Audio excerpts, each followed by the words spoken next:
Dear students, hello and welcome all of you in this video lecture.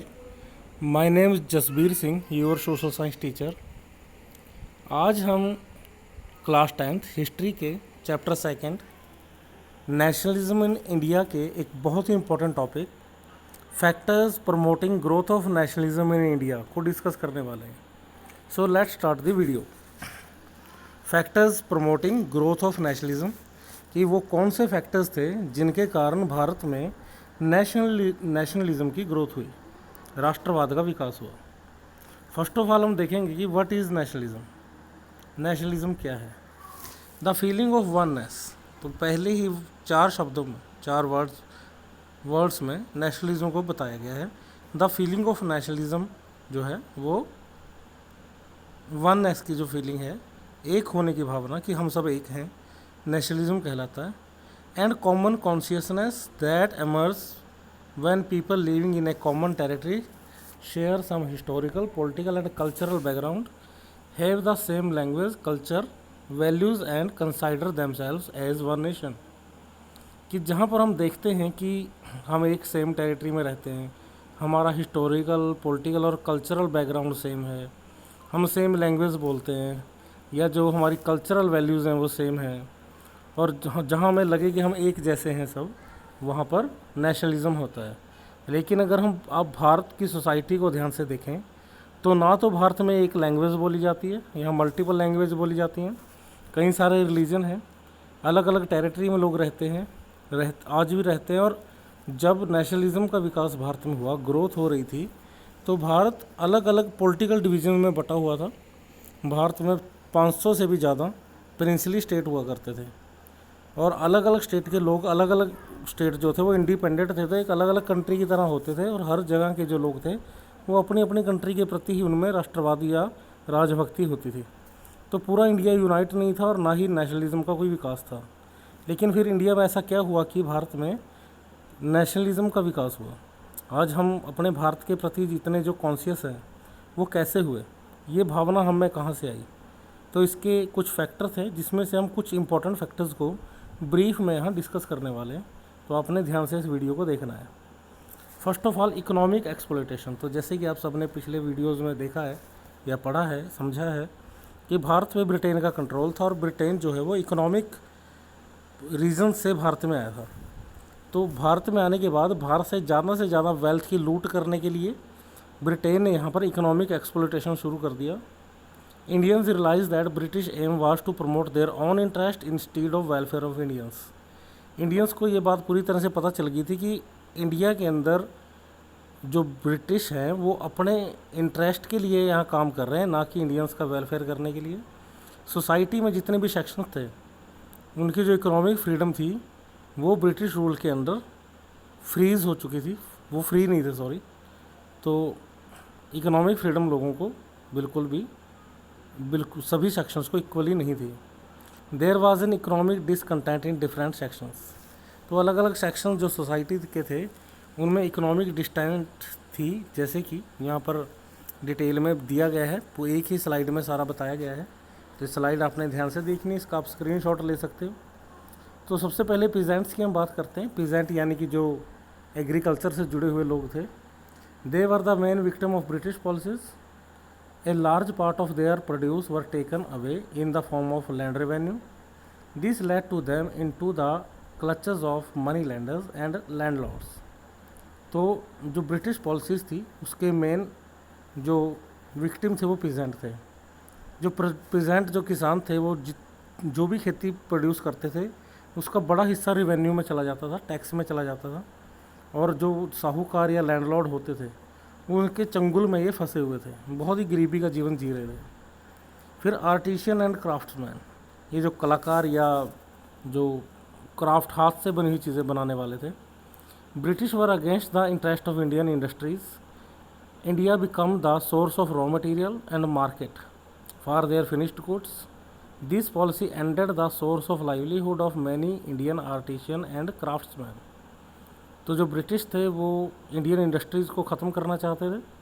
जो raw material और एक market की तरह बने हुए सामान की इंडिया को वो देखते थे कि रॉ मटेरियल मिले और यहाँ हमारा सामान बिके, और ये तब पॉसिबल था अगर इंडियन इंडस्ट्री उनके टक्कर में ना हो, और इसके कारण इंडियन आर्टिशन और क्राफ्टमैन जो है उनकी जीविका पे नेगेटिव असर पड़ा।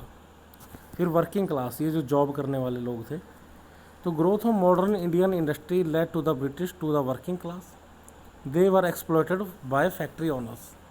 तो वर्किंग क्लास, जब इंडिया में फैक्ट्रीज लगी ब्रिटिश ओन्ड, तो वहाँ पर वर्किंग क्लास का उदय होता है, जो जॉब पे जाने वाले लोग थे, और इनका फैक्ट्री ओनर्स के द्वारा एक्सप्लॉयटेशन होता था। इन्हें बहुत ही कम सैलरी में इनसे बहुत ज़्यादा काम कराया जाता था और ज़्यादा टाइम काम कराया जाता था। एजुकेटेड इंडियंस, तो jobs were available only eight government service for educated Indian. अब भारत में जो लॉर्ड मैकाले ने ब्रिटिश एजुकेशन को स्टार्ट किया था, तो उसके बाद एक पढ़े लिखे लोगों का एक अलग वर्ग बन गया था भारत में, और जॉब सिर्फ उन्हीं को मिलती थी। In Indian service competition were high, chance of promotion were dark. अब जो पढ़े लिखे लोग थे उनके लिए जॉब हासिल करना तो मुश्किल था ही, लेकिन प्रमोशन तो उनका होता ही नहीं था, चाहे वो कितने टैलेंटेड हों। They found that British economic policy were keeping Indian economically backward. और पढ़े लिखे लोग जो पहले ब्रिटेन को अच्छा मानते थे, उनकी पॉलिसी से इंस्पायर्ड थे, धीरे धीरे उन्हें समझ में आ गया कि जो ब्रिटिश हैं वो इंडिया को इकोनॉमिकली बैकवर्ड बनाने आए हैं, ना कि इंडिया का विकास कर रहे हैं। तो ये अलग अलग सेक्शन जो सोसाइटी के थे, ये सभी कहीं ना कहीं ब्रिटिश पॉलिसी से त्रस्त थे। आगे repressive colonial policies. Colonial means कि जो भारत है वो ब्रिटेन की एक कॉलोनी था, गुलाम एक एरिया, तो उस इंडिया में रिप्रेसिव पॉलिसीज अपनाई। British policy become the obstacle to Indian economic, social, cultural, intellectual, political development. Policies introduced by lord Lytton, the viceroy of India 1876 to 80, acted as catalyst for growth of nationalism. तो British policies जो थी economically, socially, culturally और intellectually और political development में वो बाधक थी। भारत के वायसराय 1876 से 80 तक लॉर्ड लिटन बने, जिन्होंने इंडिया में नेशनलिज्म की ग्रोथ में अहम रोल प्ले किया, कि उन्होंने ऐसी नीतियाँ अपनाई कि इंडियंस में अब एकता की भावना जागने लगी और इंडिया के वो खिलाफ हो गए। लॉर्ड लिटन ने जो है ग्रैंड दिल्ली दरबार ऑर्गेनाइज़ किया था 1877 में, जहाँ पर उन्होंने एक क्वीन विक्टोरिया को भारत की महारानी घोषित किया था। इसके ऊपर उस वक्त 1877 में लाखों रुपए खर्च कर दिए गए थे, जबकि सेम टाइम पे इंडिया में महामारी फैली हुई थी और वो उस पैसे से लोगों का भला किया जा सकता था, लेकिन लोगों के भले के लिए एक पैसा भी खर्च नहीं किया गया। और आप अंदाज़ा लगा लो कि आज के टाइम में इस पैसे की इतनी वैल्यू है कि इसे हमें जो है ये अरबों में रुपया बनता है अगर आज के टाइम में इसकी वैल्यू देखें। ये वो टाइम था जब एक हाई लेवल के ऑफिसर की सैलरी भी 1 रुपये या 2 रुपये होती थी। लॉर्ड लिटन ने जो है वर्नाक्यूलर प्रेस एक्ट इंडिया में 1878 में इंट्रोड्यूस किया। वर्नाक्यूलर का मतलब होता है लोकल लैंग्वेजेस, यानी कि इंग्लिश के अलावा जो देसी भाषाएं हैं। और जो उन भाषाओं में अखबार छपते थे वो अंग्रेज़ों को डायरेक्टली समझ में नहीं आते थे, और कई बार उनमें कुछ ऐसी खबरें होती थी जो अंग्रेज़ों के ख़िलाफ़ होती थी। तो उन्होंने वर्नाक्यूलर प्रेस एक्ट बनाया कि जो लोकल लैंग्वेजेस हैं उनके जो अखबार हैं उनकी जांच होगी, और उसके अंदर अगर पाया जाता है कि कोई अखबार अंग्रेज़ों के ब्रिटिश गवर्नमेंट के ख़िलाफ़ छप रहा है या कोई ऐसी बात बोल रहा है जो नहीं होनी चाहिए, तो उस पर एक्शन होगा। फिर लॉर्ड लिटन ने इंडियन आर्म्स एक्ट बनाया 1878 में कि हर कोई भी भारतीय बिना लाइसेंस के जो है आर्म यानी कि वेपन नहीं रख सकता, बंदूक वगैरह नहीं रख सकता। तो ये रूल तो वैसे आज भी है, लेकिन ये रूल उस वक्त ब्रिटिशर्स के लिए लागू नहीं था। ब्रिटिशर्स बिना लाइसेंस के भी जो है वेपन रख सकते थे, और इंडियंस को जो लाइसेंस है बड़ा मुश्किल मिलता था। फिर भारत में सिविल सर्विस एग्जामिनेशन शुरू की गई हाई पोस्टों के लिए, और कई भारत के होनहार नौजवानों ने इसे क्लियर किया। इसकी एज लिमिट 21 ईयर थी कि 21 से ऊपर का बंदा इसका पेपर नहीं दे सकता। आज भारत में 32 ईयर के करीब इसकी एज है। जब भारत के लोग इसे क्लियर करने लगे तो इसका पेपर भी ब्रिटेन में होता था, तो सिविल सर्विस की एज घटा के 19 ईयर कर दी ताकि इंडियन इसे क्लियर ना कर पाए। फिर भारत जो इम्पोर्ट ड्यूटी है ब्रिटिश क्लॉथ्स पे, जो भारत ब्रिटेन से बन के क्लॉथ इंडिया आता था, उस पर जो टैक्स लगता था उसको रिमूव कर दिया, जिससे इंडियन इंडस्ट्रीज़ को नुकसान पहुंचा। फिर सर सीपी इल्बर्ट ने एक बिल बनाया, इल्बर्ट बिल 1883 में, जिसमें जाति धर्म के आधार पे जो अदालतों में डिसक्वालिफिकेशन होता था कि रेशियल डिस्टिंक्शन या बंदे की स्पेशल प्रिविलेज या जाति धर्म देख के जो फैसले किए जाते थे, इसके ऊपर रोक थी कि सभी को रूल ऑफ लॉ के अकॉर्डिंग इक्वल माना जाए और कोई डिफरेंस ना किया जाए जहाँ पर डिसीज़न हो रहा हो।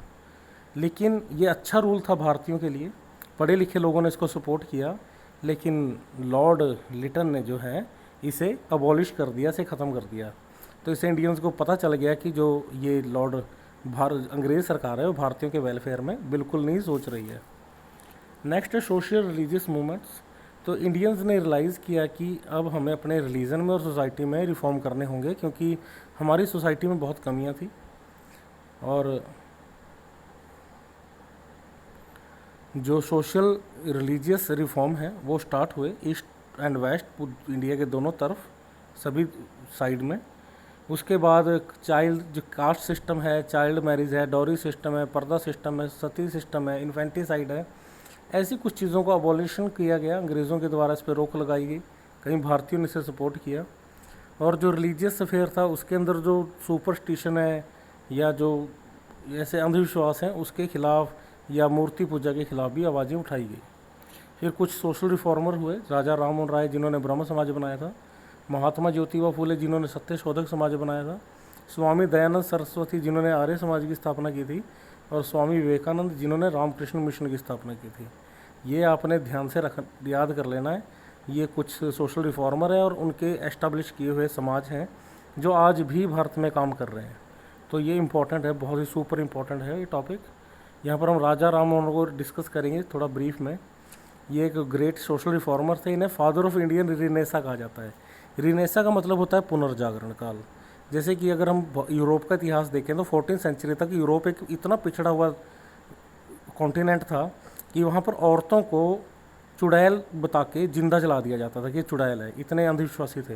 लेकिन वहाँ रिनेसा का टाइम आया और उसके बाद यूरोप इतना एडवांस हो गया आज के टाइम में। तो भारत में भी जो पुनर्जागरण था, वैसे तो भारत का इतिहास बहुत ही एनरिच है, लेकिन भारत भी एक टाइम पे पिछड़ गया था, तभी वो गुलाम हुआ। तो अंधविश्वासों ने अपना जगह बना ली थी। तो फिर भारत में फिर से सोशल रिफॉर्मर्स ने रिनेसा लेके आए, पुनर्जागरण को लेके आए, और राजा राममोहन राय को फादर ऑफ इंडियन रिनेसा कहा जाता है। इस पर क्वेश्चन आता है कि कौन है जो इंडियन रिनेसा का फादर कहलाता है। 1828 में ब्रह्म समाज, जो ब्रह्म सभा या ब्रह्म समाज की स्थापना इन्होंने की। ब्रह्म समाज जो था वो मूर्ति पूजा के खिलाफ था, आइडल वॉरशिप के, और उन्होंने प्रेज, मेडिटेशन, चैरिटी, मोरालिटी यानी कि दान और योगा के ऊपर जोर दिया सभी रिलीजन्स में। इन्होंने कास्ट सिस्टम का विरोध किया और सती प्रथा के तो खिलाफ इन्होंने एक अभियान चलाया, जिसके बाद इन्हें कामयाबी भी मिली।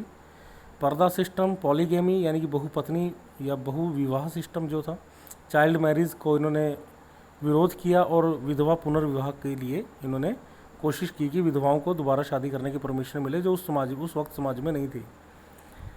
फिर जो प्रेस के ऊपर रेस्ट्रिक्शन लगाए जा रहे थे उनका इन्होंने विरोध किया, और इनके एफर्ट से विलियम बेंटिक जो उस वक्त के गवर्नर जनरल थे 1829 में, उन्होंने सती प्रथा को इलीगल घोषित कर दिया और इसके खिलाफ कानून बनाया कि अगर कोई किसी को सती करता है तो उसे जेल होगी। सती सिस्टम क्या था कि अगर किसी फीमेल के हस्बैंड की डेथ हो जाती थी तो उस फीमेल को उसके हस्बैंड के साथ जिंदा जला दिया जाता था उसकी चिता में। तो इसको इलीगल घोषित किया गया 1829 में। महात्मा ज्योतिबा फुले के बारे में देख लेते हैं। तो ये अर्बन एजुकेटर थे, लो कास्ट से बिलोंग करते थे उस वक्त के समाज के अकॉर्डिंग। वैसे लो हाई कुछ नहीं होता कास्ट में। उसके बाद एजुकेशनल और पर्सनल एक्सपीरियंस के आधार पे इन्होंने जो है हिंदू रिलीजम और कस्टम्स जो थे, इसमें कुछ जो बुराइयां थी उस पर आवाज़ उठाई। 1854 में इन्होंने एक अनटचेबल्स के लिए स्कूल खोला, क्योंकि अनटचेबल्स को जो छुआछूत करते थे हरिजनों के लिए स्कूल में परमिशन नहीं थी, तो उन्होंने अपना स्कूल खोला। और इन्होंने एक विधवा आश्रम भी खोला प्राइवेटली विधवाओं के लिए। ये चाहते थे कि जो डिप्रेस्ड क्लास है उनको अपने अधिकारों के प्रति अवेयर हों, जिसके लिए उन्हें एजुकेट किया जाए। 1873 में इन्होंने सत्यशोधक समाज की स्थापना की और सोशल जस्टिस जो वीकर सेक्शन है उसकी वकालत की। और इन्होंने विडो रीमैरिज के जो महाराष्ट्र है वहाँ से थे और वुमेन एजुकेशन पर जोर दिया। यहाँ तक कि इन्होंने अपनी पत्नी को पढ़ाया लिखाया सावित्रीबाई फुले इनकी पत्नी का नाम है, जो भारत की पहली महिला शिक्षिका, महिला टीचर थी, फीमेल टीचर थी, सावित्रीबाई फुले जो इनकी पत्नी थी। इन्होंने मैरिज के बाद उनकी एजुकेशन का प्रबंध किया था और उन्हें इतना बढ़ाया कि बाद में वो आगे चल के पहली फीमेल टीचर बनी भारत की। नेक्स्ट और लास्ट पॉइंट है रोल ऑफ द प्रेस। तो नेशनलिज्म के प्रसार में प्रेस का बहुत योगदान था। जो न्यूज़पेपर थे बंगाली में थे, टाइम्स ऑफ इंडिया या द हिंदू कुछ थे, जिन्होंने भारतीयों को दुनिया में हो रहे घटनाक्रम के बारे में बताया। नेशनलिज्म का प्रसार करने के लिए इन्होंने डेमोक्रेसी, लिबर्टी, फ्रीडम और इक्वलिटी आइडियाज़ को लोगों तक पहुंचाया। प्रेस ने जो ब्रिटिश पॉलिसीज़ थी उनको एक्सपोज किया और उनको जनता तक बताया कि कैसे इंडिया के लिए हानिकारक हैं। और ब्रिटिश का जो ट्रू नेचर था, जैसे कुछ लोग अभी भी ब्रिटेन के शासन को अच्छा बताते थे, तो उनको बताया कि कैसे इंडिया के ऊपर ये शोषण कर रहे हैं इंडिया का। तो इंडिया में अगर कहीं घटना होती थी, जैसे जलियांवाला बाग मैस्केयर हुआ था, तो प्रेस के ही कारण पूरे इंडिया को उसके बारे में पता चला था उस वक्त। उसके बाद ये पॉसिबल प्रेस के द्वारा ही हुआ कि इंडिया के डिफरेंट पार्ट्स जो थे वो पॉलिटिकल मूवमेंट को ऑर्गेनाइज करने में कामयाब हुए। वरना जैसे आज के टाइम अगर हम देखते हैं कि किसान आंदोलन चल रहा है, बहुत से लोग जो किसान आंदोलन में नहीं भी गए हैं उन्हें भी पता है उस आंदोलन के बारे में, तो ये प्रेस के कारण ही है। ऐसे ही उस वक्त भी प्रेस के कारण ही पॉलिटिकल मूवमेंट जितने हुए, जो आंदोलन हुए, non cooperation movement, civil disobedience movement, वो पॉलिटिकल मूवमेंट ऑर्गेनाइज हुए और वो कामयाब रहे, क्योंकि प्रेस के द्वारा लोगों को न्यूज़ मिलती रही। और जो प्रेस है उन्होंने इंडियंस को अवेयर कराया और अपनी जो पॉलिसीज़ हैं, प्रोग्राम्स हैं कि कैसे भारत को फ्री कराना है, इसके अंदर प्रेस का अहम रोल था और उन्होंने बहुत हेल्प की इसके लिए, जो भारत में जो फ्रीडम स्ट्रगल था उसके लिए और भारतीयों में नेशनलिज्म के प्रसार के लिए। तो आई होप आपको क्लियर हो गया होगा। अगर आपको कोई चीज़ नहीं समझ में आई है तो इसे आप एक बार फिर से ज़रूर देख लें, क्योंकि थोड़ा टिपिकल टॉपिक था आज का। और अगर फिर भी आपको कोई डाउट रहता है तो मुझे आस्क डाउट में जाके आप अपने डाउट क्लियर कर सकते हैं, या व्हाट्सएप के ज़रिए भी आप मुझसे डाउट पूछ सकते हैं। So thank you all of you, happy learning.